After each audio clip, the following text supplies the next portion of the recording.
今日介紹中環一間粵菜，基本上我生日飯都喺度食，有外國朋友翻嚟我都會帶佢嚟食，由佢灣仔店食到而家中環店。佢哋連續攞咗多年米芝蓮推介，所以菜式出品絕對係有保證。加上地點而家喺中環，食完飯仲可以飲翻2杯添。即刻介紹今日食啲乜嘢。第一個係杏汁花膠燉豬肺，勁多花膠。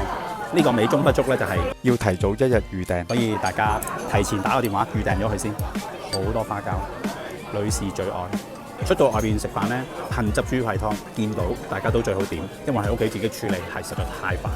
大家睇個湯料就知道落咗幾多功夫，同埋個味道層次有幾複雜。第二個餸呢度嘅名菜蓮藕餅，你一睇落去呢，就知道唔會好多油咯，下低佢有塊索油紙嘅，但係其實冇乜油，所以係煎到好香脆，入邊好 juicy。次次嚟都嗌呢一個藕餅。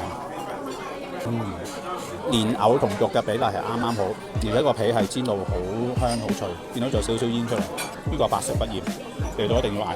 再嚟就係豉汁聖子王米餅，聖子王就係咁大隻嘅，好彈牙，好夠肉地，豉椒汁就可以浸野味嘅感覺，跟住再食埋呢個米餅，米餅脆脆地，爽晒豉椒汁同埋聖子嘅鮮味。點解呢間鋪頭成日都咁多人呢？我覺得佢哋嘅性價比好高，而且仲要喺中環地段，有米芝蓮嘅價錢。再嚟就係星記嘅招牌菜，亦都係得到米芝蓮嘅推介，就係呢個煎鹹雞。呢個菜式擺喺個台度已經聞到一陣鹹香，好野味嘅感覺，而且啲雞肉亦都好嫩滑，外皮就知道金黃色。呢度送啲料頭十足，洋葱、蒜子、葱，記得料頭都唔好放過，食埋佢。簡簡單單要多個生炒骨同埋菜，咁就非常滿足。食埋個糖水，飽飽翻屋企。